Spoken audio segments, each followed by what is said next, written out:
Imaginez la scène. C'est le matin, vous vous réveillez avec une énergie incroyable. Vous allez dans la salle de bain, vous vous regardez dans le miroir avec un regard très sérieux, comme dans un film d'action, et vous dites « Aujourd'hui, c'est le grand jour. Aujourd'hui, je suis une nouvelle personne. Je vais courir 10 km, je vais manger uniquement de la salade verte et je vais étudier le français pendant 3 heures sans regarder mon téléphone. » Vous êtes le champion du monde de la motivation à 7 heures du matin. Mais faisons une avance rapide. Il est maintenant 20 heures. Où êtes-vous?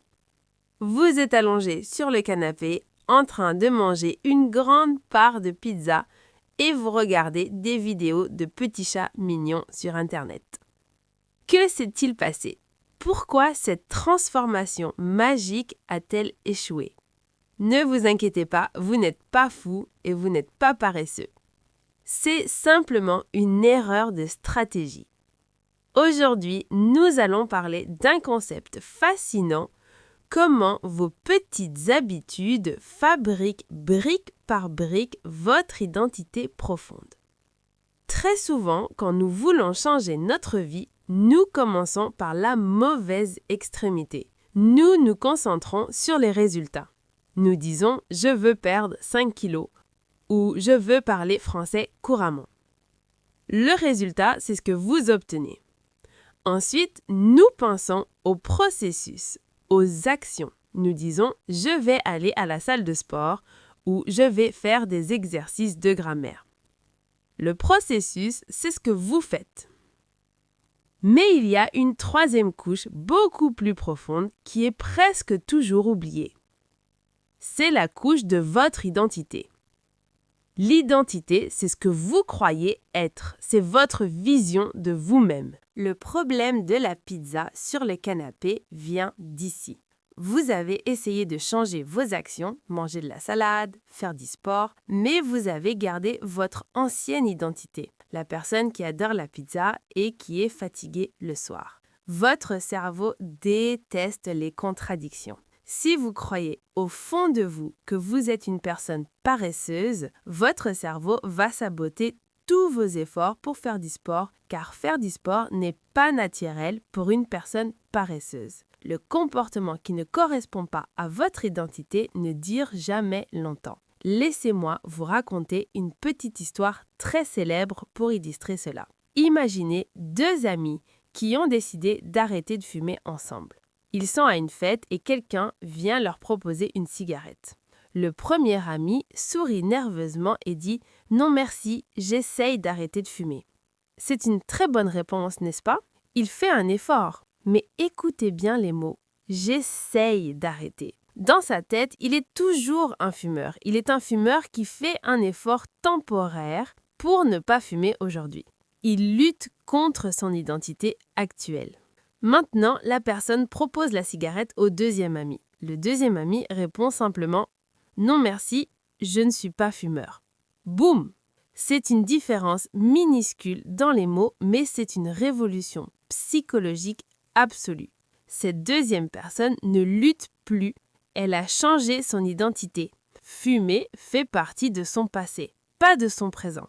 Un non-fumeur n'a pas besoin de force mentale pour refuser une cigarette car fumer ne correspond tout simplement pas à qui il est. La vraie question est donc comment pouvons-nous changer cette identité? Comment passer de « je suis quelqu'un qui essaye d'apprendre le français » à « je suis un étudiant sérieux et bilingue ». La réponse est simple, mais elle demande un peu de patience. Votre identité n'est pas écrite dans votre sang ou dans votre ADN. Votre identité est simplement la somme de vos habitudes. Ce sont vos actions répétées qui prouvent à votre cerveau qui vous êtes vraiment. Imaginez que votre cerveau est comme un juge dans un tribunal. Il ne croit pas ce que vous dites dans le miroir le matin. Il veut des preuves. Il veut des actions. Chaque fois que vous lisez une page d'un livre en français, vous donnez une petite preuve, un petit vote pour votre nouvelle identité de lecteur. Chaque fois que vous choisissez de boire un verre d'eau au lieu d'un soda sucré, vous donnez un vote pour votre identité de personne saine. Chaque fois que vous jouez la guitare pendant 5 minutes, vous votez pour votre identité de musicien. Au début, un seul vote ne change pas grand-chose. Si vous faites du sport un jour, vous n'êtes pas un athlète. Mais si vous votez tous les jours, encore et encore, les preuves s'accumulent. Au bout de quelques semaines, le juge dans votre tête regarde toutes ces preuves et dit « Eh bien, cette personne étudie le français tous les jours, écoute des podcasts en français et lit en français. Je suppose qu'elle est vraiment une personne bilingue en devenir. » Et c'est là que la magie opère. Une fois que votre identité change, l'effort disparaît. L'effort disparaît tout simplement parce que vous n'agissez plus contre vous-même. Vous agissez en parfait accord avec vos croyances intérieures. Si vous vous considérez sincèrement comme un sportif, aller courir sous la pluie n'est pas une torture ou une punition. C'est simplement ce que les sportifs font. Ils courent même quand le temps est mauvais. Si vous vous considérez comme un musicien, vous ne vous forcez pas à jouer de votre instrument tous les jours. Vous jouez parce que cela fait partie intégrante de votre vie. C'est une rue à double sens, un cercle vertueux et merveilleux. Vos petites habitudes façonnent votre identité et ensuite, cette nouvelle identité façonne vos futures habitudes de manière automatique. Alors, par où commencer ce grand changement dans la vraie vie? La première étape n'est pas de créer une liste compliquée de tâches à accomplir. La première étape est de prendre un stylo et un bout de papier et de décider avec précision quel type de personne vous voulez être. Prenons un exemple très concret, l'apprentissage du français puisque vous écoutez ce podcast en ce moment. Quel est votre objectif final? Vous voulez avoir un niveau avancé, vous voulez voyager à Paris et discuter avec les locaux dans les petits cafés sans chercher vos mots. C'est un très beau résultat. Mais posez-vous plutôt cette question. Quel est le type de personne qui peut obtenir ce résultat? Une personne qui parle couramment une langue étrangère est une personne curieuse, c'est une personne qui n'a absolument pas peur de faire des fautes de grammaire en parlant, c'est surtout une personne qui pratique un petit peu tous les jours, même quand elle a eu une journée de travail difficile. Une fois que vous avez défini ce portrait idéal, votre seul travail est d'agir comme cette personne. Vous devez lui ressembler un peu plus chaque jour. Quand vous avez un choix difficile à faire dans votre journée, posez-vous une question magique et très simple. Que ferait cette personne maintenant? Imaginez que vous êtes fatigué le soir. Vous avez le choix entre regarder une série facile dans votre langue maternelle ou écouter une petite vidéo en français. Posez-vous la question. Que ferait l'étudiant bilingue que je veux devenir? Il choisirait probablement la vidéo en français, même pour seulement 5 minutes. Et si vous faites ce choix, bravo, vous venez de déposer un vote très puissant dans la boîte aux lettres de votre nouvelle identité. Vous venez de prouver à votre cerveau que vous êtes ce genre de personne. Mais attention, je connais bien la nature humaine et je sais exactement ce qui vous fait peur en ce moment. Vous pensez sûrement, mais Amélie, que se passe-t-il si je rate un jour, si je craque et que je mange la pizza entière, si je ne révise pas mon vocabulaire pendant tout le week-end? Est-ce que je détruis totalement ma nouvelle identité? C'est là toute la beauté et la douceur de ce système psychologique.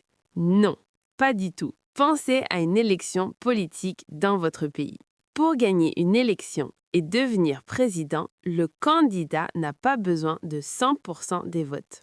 C'est tout bonnement impossible. Il a juste besoin de la majorité des votes. Votre cerveau fonctionne exactement comme cette élection. Il y aura inévitablement des jours où vous voterez pour la mauvaise identité. Vous allez manger un gros gâteau, vous allez être très paresseux, vous allez passer votre soirée sur les réseaux sociaux. C'est un vote pour votre ancienne identité. Ce n'est pas un drame, c'est juste un vote perdu.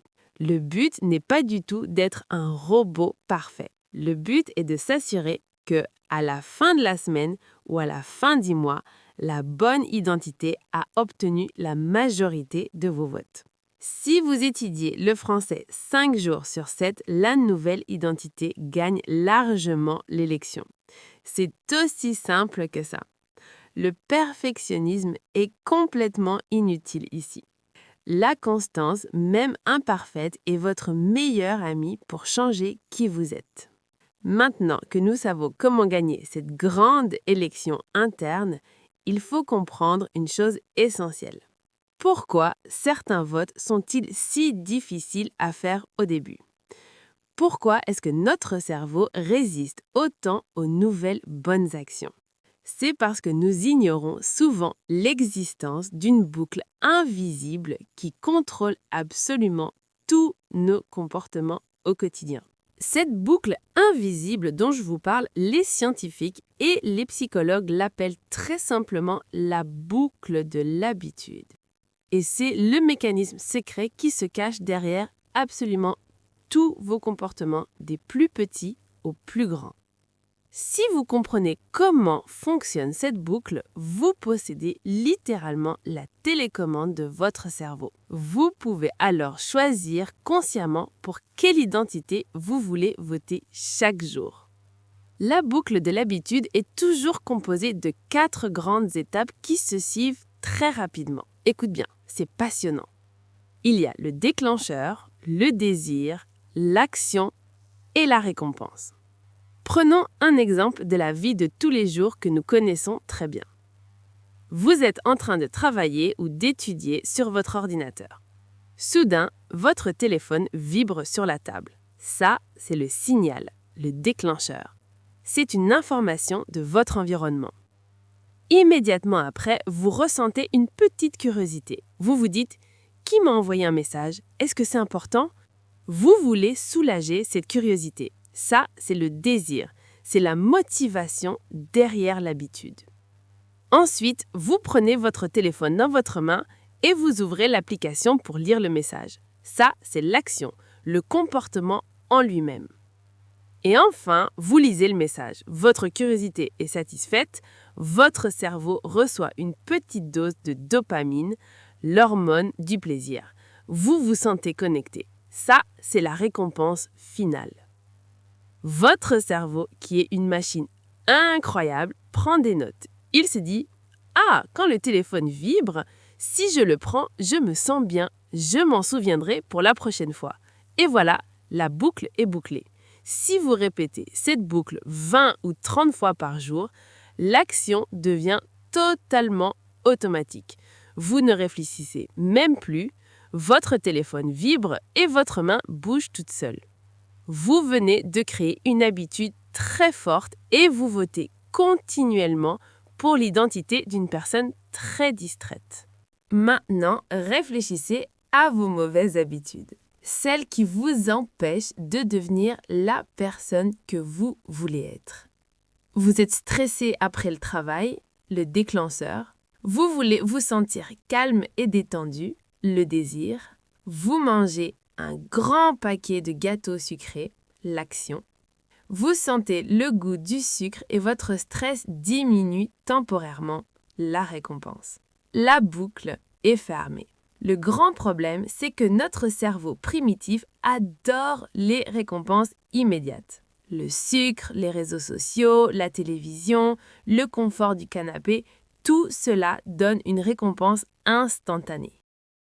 À l'inverse, les habitudes qui construisent une belle identité à long terme, comme faire du sport, économiser de l'argent ou apprendre le français, ont une récompense différée. Si tu étudies la grammaire aujourd'hui, tu ne parles pas couramment ce soir. La vraie récompense n'arrivera que dans plusieurs mois. C'est pour cela qu'il est si difficile de convaincre notre cerveau de voter pour la bonne identité. Le cerveau dit « Pourquoi devrais-je faire cet effort difficile maintenant alors que la récompense est si lointaine ?» C'est ici que la plupart des gens se découragent et disent qu'ils n'ont pas de volonté. Mais vous connaissez maintenant le secret de l'identité et de la boucle des habitudes. Vous savez que vous n'avez pas besoin de lutter contre vous-même avec de la pure volonté. Vous savez qu'il suffit d'organiser les choses différemment. Puisque toute habitude commence par un déclencheur, grandit avec un désir, se manifeste par une action et se termine par une récompense, nous allons jouer avec ces 4 étapes. Nous allons devenir les architectes de notre propre vie. Comment pouvons-nous manipuler cette boucle magique à notre avantage? Comment pirater notre propre cerveau pour que nos nouvelles bonnes habitudes, celles qui construisent notre nouvelle identité, deviennent totalement irrésistibles et que nos mauvaises habitudes deviennent impossibles à réaliser? Pour pirater notre cerveau et manipuler cette fameuse boucle, nous devons utiliser 4 grandes lois très simples. Ces lois vont transformer les habitudes difficiles en actions automatiques. C'est la méthode parfaite pour accumuler des votes positifs et construire votre nouvelle identité sans souffrir. La première étape de la boucle, c'est le déclencheur, le signal. Si tu veux créer une bonne habitude, la première loi est très claire. Tu dois rendre le signal évident. Il doit être bien visible. Nos cerveaux humains sont extrêmement sensibles à ce que nous voyons. L'environnement visuel contrôle une grande partie de nos choix. Prenons l'exemple de Léo et Léa, 2 amis qui veulent changer leur vie. Léo veut devenir un grand musicien, c'est sa nouvelle identité. Mais sa guitare est rangée dans une boîte cachée à l'intérieur de son armoire. Le signal est complètement invisible. Le soir, après le travail, Léo oublie tout simplement sa guitare. Léa, au contraire, veut devenir une grande lectrice. Elle connaît la loi du signal évident. Le matin, avant de partir travailler, elle prend son livre de français et elle le pose au milieu de son lit, directement sur son oreiller. Le soir, quand elle est très fatiguée et qu'elle veut se coucher, le livre est là. Elle ne peut pas l'ignorer. L'action devient évidente. En quelques jours, Léa a lu plusieurs chapitres simplement parce que le livre était sur son chemin. Si tu veux manger plus de fruits, ne les cachez pas dans le réfrigérateur. Mets un grand bol de pommes rouges au centre de la table de la cuisine. Rends le signal impossible à rater. Et bien sûr, pour tes mauvaises habitudes, celles qui détruisent l'identité que tu souhaites construire, tu dois utiliser l'inverse de cette loi. Rends le signal invisible. Si Léo veut arrêter de regarder son téléphone pendant qu'il travaille, il ne doit pas le laisser sur son bureau avec l'écran vers le haut. Il doit le mettre en mode silencieux et le cacher dans un tiroir de la cuisine. Loin des yeux, loin du cœur, comme on dit en français. C'est la méthode la plus rapide pour casser une mauvaise habitude. Éliminer complètement le déclencheur de ton environnement. Une fois que le signal est bien visible, nous arrivons à la deuxième étape de la boucle, le désir. Pour qu'une habitude soit facilement adoptée par ton cerveau paresseux, la deuxième loi nous dit qu'il faut la rendre très attractive. Mais comment rendre une action attractive si en réalité tu la trouves très ennuyeuse? Faire du sport ou étudier de la grammaire, ce n'est pas toujours très amusant. Pour résoudre ce problème, il existe une technique formidable que les psychologues appellent le groupement des tentations. Le principe est de lier une action que tu dois faire, mais que tu n'aimes pas beaucoup, avec une action que tu adores faire. Imaginons que Léa déteste courir sur le tapis de course à la salle de sport, mais elle adore écouter des podcasts d'histoires criminelles. Elle décide d'utiliser la règle du groupement des tentations. Elle se fait une promesse stricte. J'ai le droit d'écouter mon podcast préféré uniquement quand je suis en train de courir sur le tapis de course. Que se passe-t-il dans son cerveau? La magie opère. Léa a très envie d'écouter la fin de son histoire policière. Elle est impatiente. Soudain, aller à la salle de sport devient incroyablement attractif car la salle de sport signifie qu'elle peut écouter son histoire. Son cerveau associe l'effort difficile à un plaisir garanti et immédiat. Vous pouvez faire la même chose avec n'importe quelle activité. Vous aimez boire un très bon café le matin? Dites-vous, je prépare mon délicieux café uniquement après avoir révisé 5 minutes de vocabulaire français. Le café devient la récompense immédiate pour votre petite habitude. Le désir de boire le café vous donne la motivation nécessaire pour ouvrir votre cahier. Vous venez de manipuler votre propre désir. En rendant le signal très évident et l'action très attractive, vous avez déjà fait la moitié du chemin. Vous avez préparé le terrain. Vous avez donné à votre cerveau l'envie de passer à l'action. Mais nous le savons tous, le moment de la vérité reste difficile. Quand il faut vraiment faire l'effort, quand il faut transpirer ou faire fonctionner sa mémoire, une forte résistance mentale peut soudainement apparaître. L'action peut sembler trop longue, trop compliquée, trop fatigante. C'est ici que de nombreuses personnes abandonnent, même si le livre est sur l'oreiller ou que le podcast est prêt. Pour que la troisième étape de notre boucle fonctionne à tous les coups, nous allons devoir utiliser une loi qui va à l'encontre de tout ce qu'on nous a appris à l'école. Nous allons devoir simplifier les choses à l'extrême au point que cela paraisse presque stupide. Nous voici donc à cette fameuse troisième loi. Pour que l'action soit réalisée, vous devez la rendre extrêmement facile. L'être humain est par nature programmé par l'évolution pour économiser son énergie. C'est la loi du moindre effort. Si une nouvelle habitude demande trop de préparation ou trop d'énergie mentale, votre cerveau va immédiatement chercher une excuse pour ne pas la faire et vous retournerez à vos anciennes routines confortables. C'est pour cela que nous devons utiliser une astuce psychologique très connue, la règle des 2 minutes. L'idée est de réduire votre nouvelle habitude à une action qui prend moins de 2 minutes à faire. Vous ne devez pas dire « je vais étudier la grammaire française pendant 1 heure », c'est beaucoup trop effrayant pour un cerveau fatigué le soir. Vous devez dire « je vais simplement ouvrir mon livre de français et lire une seule phrase ». Une phrase, c'est ridicule, c'est tellement facile que vous ne pouvez pas refuser. Mais rappelez-vous ce que nous avons dit sur l'identité. Cette petite phrase lue est un vrai vote.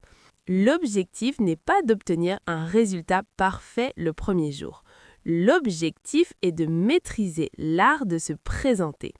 Une personne qui ouvre son livre tous les jours, même pour 2 minutes, est en train de devenir un véritable étudiant sérieux. Une fois que le livre est ouvert et que vous avez commencé, l'inertie fait son travail et il est très probable que vous continuiez à étudier pendant 15 ou 20 minutes. L'étape la plus difficile, c'est toujours de commencer. En rendant l'action super facile, vous supprimez cette difficulté. Enfin, nous arrivons à la 4e et dernière étape de la boucle des habitudes, la récompense. Pour que votre cerveau ait envie de répéter cette boucle demain, il doit ressentir du plaisir. La 4e loi est donc rendez la récompense satisfaisante. Comme nous l'avons vu, les bonnes habitudes ont souvent une récompense très lointaine. Pour tricher un peu avec notre cerveau, nous devons créer un sentiment de succès immédiat. La meilleure façon de le faire, c'est d'utiliser un suivi des habitudes, un habit tracker en anglais. C'est très simple, prenez un grand calendrier en papier et accrochez-le au mur de votre chambre. Chaque jour, quand vous terminez votre petite habitude, comme lire une page de français ou faire 5 minutes de sport, vous prenez un gros stylo rouge et vous dessinez une grande croix sur la date du jour. Cette simple action de dessiner une grande croix rouge est incroyablement satisfaisante pour le cerveau humain. C'est une récompense visuelle immédiate. Après quelques jours, vous allez voir une belle ligne rouge se former sur votre mur. Votre seul et unique objectif dans la vie deviendra alors ne pas casser la chaîne. Quand vous serez fatigué un soir, vous regarderez votre mur, vous verrez vos 10 croix rouges et vous vous direz « Je ne veux pas ruiner ma belle série, je vais juste faire 2 minutes pour pouvoir dessiner ma croix aujourd'hui ». C'est une méthode visuelle parfaite pour accumuler les votes et renforcer votre nouvelle identité chaque jour. Si nous résumons tout ce que nous avons appris ensemble, le système est d'une logique magnifique. Vous voulez changer votre vie? Arrêtez de vous concentrer uniquement sur les résultats. Les résultats sont simplement la conséquence de ce que vous faites. Concentrez-vous sur l'identité. Décidez de la personne que vous voulez devenir. Une personne curieuse, une personne en bonne santé, un grand lecteur. Ensuite, utilisez la boucle des habitudes pour voter pour cette nouvelle personne tous les jours. Rendez le signal évident. Mettez le livre sur votre lit. Rendez l'action attractive. Écoutez votre musique préférée pendant que vous étudiez. Rendez l'action facile. Faites-le pour seulement 2 minutes au début. Rendez la récompense satisfaisante. Faites une belle croix sur votre calendrier. Le véritable but de la création d'habitudes, ce n'est pas d'avoir quelque chose, c'est de devenir quelqu'un. L'objectif ultime n'est pas de lire un livre, c'est de devenir un lecteur. L'objectif ultime n'est pas de courir un marathon, c'est de devenir un coureur. L'objectif ultime n'est pas d'apprendre le français, c'est de devenir un francophone. Vos habitudes sont les briques qui construisent la maison de votre identité. Chaque petite action compte. Soyez patient avec vous-même. Acceptez que la construction d'une belle maison prenne du temps. Ne cherchez pas la perfection, cherchez simplement la majorité des votes. Nous voici arrivés à la fin de cette belle aventure sur les habitudes et l'identité. J'espère sincèrement que cette série vous a donné les clés pour comprendre votre propre cerveau et pour commencer à construire la meilleure version de vous-même, brique par brique, habitude par habitude. Merci du fond du cœur de m'avoir accompagné tout au long de cette série. C'était Amélie pour Simply French Podcast. Prenez soin de vous. Croyez dans la personne que vous êtes en train de devenir et n'oubliez jamais, votre avenir se cache dans vos petites habitudes d'aujourd'hui. À très bientôt pour de nouveaux épisodes.